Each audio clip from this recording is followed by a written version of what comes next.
श्री गणेशाय नमः। शांताकारं जगशयनं पद्मनाभं सुरेशं विश्वाधारं गगनसदृशं मेघवर्णं शुभांगं लक्ष्मीकान्तं कमलनयनं योगविद्याध्यानगम्यं वन्दे विष्णु भवभयहरणं सर्वलोकैकनाथम्। अथ कार्तिक मातम में तीसरा अध्याय आरंभते। श्री गणेशाय नमः। अथ तृतीयो अध्याय। सत्यभामा ने पूछा, हे स्वामिन, काल रूपधारी आपके सभी वर्ष मास दिन आदि अंग प्रत्यंग एक समान महत्व रखते हैं, अतः कार्तिक मास ही सब मासों में श्रेष्ठ क्यों है? फिर सब तिथियों में एकादशी और सब मासों में कार्तिक मास ही आपको अधिक प्रिय क्यों है?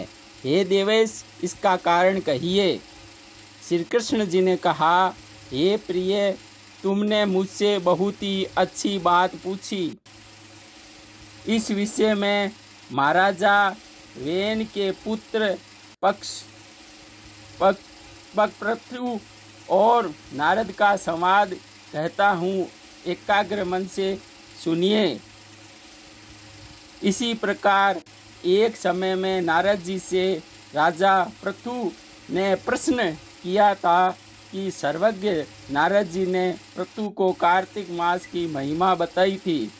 नारद जी ने कहा, हे राजन, बहुत दिन पहले समुद्र का शंकासुर नामक अत्यंत शक्तिशाली और पराक्रमी राक्षस पुत्र तीनों लोगों को मत डालने व जीत लेने में समर्थ हुआ। उस शंकासुर ने स्वर्गलोक में रहने वाले देवताओं को जीतकर और इंद्रादि 10 लोकपालों के अधिकारों को छीन लिया। उससे डरकर समस्त देवगण सुमेरु पर्वत की कंदराओं में अपनी स्त्री तथा कुटुंब के साथ अवरोध करते हुए बहुत दिनों तक छिपे रहे। जब सब देवगण सुमेरु पर्वत की कंदराओं में आकर जमकर निश्चिंत होकर रहने लगे, तब वह राक्षस सोचने लगा कि यद्यपि मैंने सब देवताओं को जीत लिया है और उसका अधिकार छीन लिया है, तो भी ये लोग बलवान ही ज्ञात होते हैं। अतः अब हमको क्या करना चाहिए? आज मुझे ज्ञात हुआ है कि ये सब देवता वेद मंत्रों से बलवान हो रहे हैं। उनके वेदों को हर लेने से स्वतः बलहीन हो जाएंगे। नारद जी ने कहा, ऐसा मानकर शंकासुर ने विष्णु भगवान को सोते देख सतलोक में स्वयं उत्पन्न समस्त वेदों को चुरा लिया। जिस समय शंकासुर वेदों को चुरा रहा था, उसी समय बीजों के साथ यज्ञ मंत्र उनके डर से जल में छिप गए। शंकासुर भी वेद मंत्रों और बीज मंत्रों को खोजता हुआ समुद्र के भीतर घूमने लगा, किंतु वह राक्षस उन वेद मंत्रों को एक स्थान कहीं भी नहीं पा सका। इसी समय ब्रह्मा जी भी सब देवताओं के साथ पूजन सामग्री और उपहार लेकर वैकुंठ लोक में विष्णु भगवान की शरण में पहुँचे। श्री विष्णु भगवान को गाढ़ निद्रा से जगाने के लिए गाजे बाजे बजाने लगे, धूप गंधादि से बारंबार उनका पूजन करने लगे। उन लोगों की इस आराधना से प्रसन्न होकर विष्णु भगवान जाग उठे। उस समय देवताओं ने हजारों सूर्य की तेज सदृश दीप्तिमान विष्णु भगवान को देखा।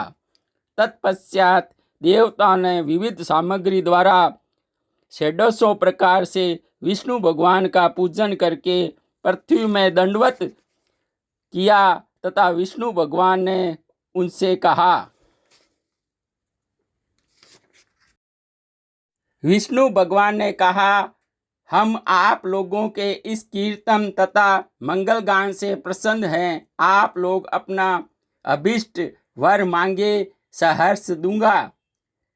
कार्तिक शुक्ल पक्ष की एकादशी पर्यंत प्रातः काल में जो सज्जन तुम लोगों के समान कीर्तन और मंगल करेंगे वे हमारे अति प्रिय होंगे और शरीर त्याग करने पर वैकुंठ आएंगे। यह जो पाद्य आर्द्य आचमन और जल आदि सामग्री से आप लोग हमारे लिए लाए हैं, ये सब अत्यंत गुणवाली होकर आप लोगों को आनंदित करेंगे। जो शंकासुर सब वेदों को चुरा ले गया है वे सब समुद्र में है। उस सागर के दुष्ट पुत्र को मारकर ले आता हूँ। आज से मंत्र बीज और यज्ञों के साथ चारों वेद प्रतिवर्ष कार्तिक मास में जल में विश्राम करेंगे। अब मैं मत्स्य का रूप धारण करके समुद्र में जाता हूँ और आप लोग भी सब ऋषियों को लेकर हमारे साथ आवे। इस लोक में जो प्राणी कार्तिक में नित्य काल स्नान करेंगे वो यज्ञांत में अव्रत स्नान के पुण्य फल भागी होंगे। जो कार्तिक में स्नान और व्रत किया करेंगे, हे इंद्र, उनको तुम मेरे लोक में पहुंचा दिया करो। हे देवेंद्र, मेरी आज्ञा से उन प्राणियों को अब आपत्तियों से बचाते रहना। हे वरुण, तुम उन्हें सदा पुत्र पौत्रादि संतान देते रहना।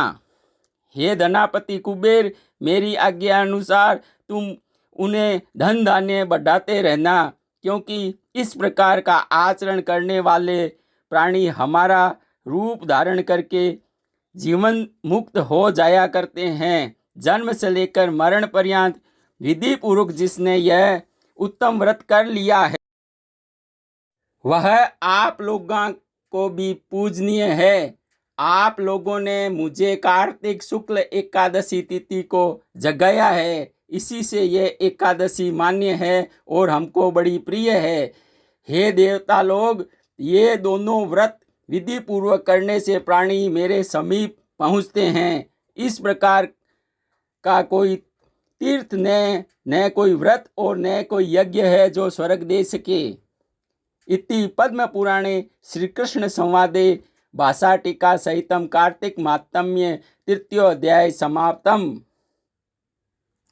चौथे अध्याय का लिंक नीचे डिस्क्रिप्शन में दिया गया है, कृपया जरूर पढ़ें। जय श्री कृष्णा। हमारे चैनल को लाइक और सब्सक्राइब जरूर करें। धन्यवाद।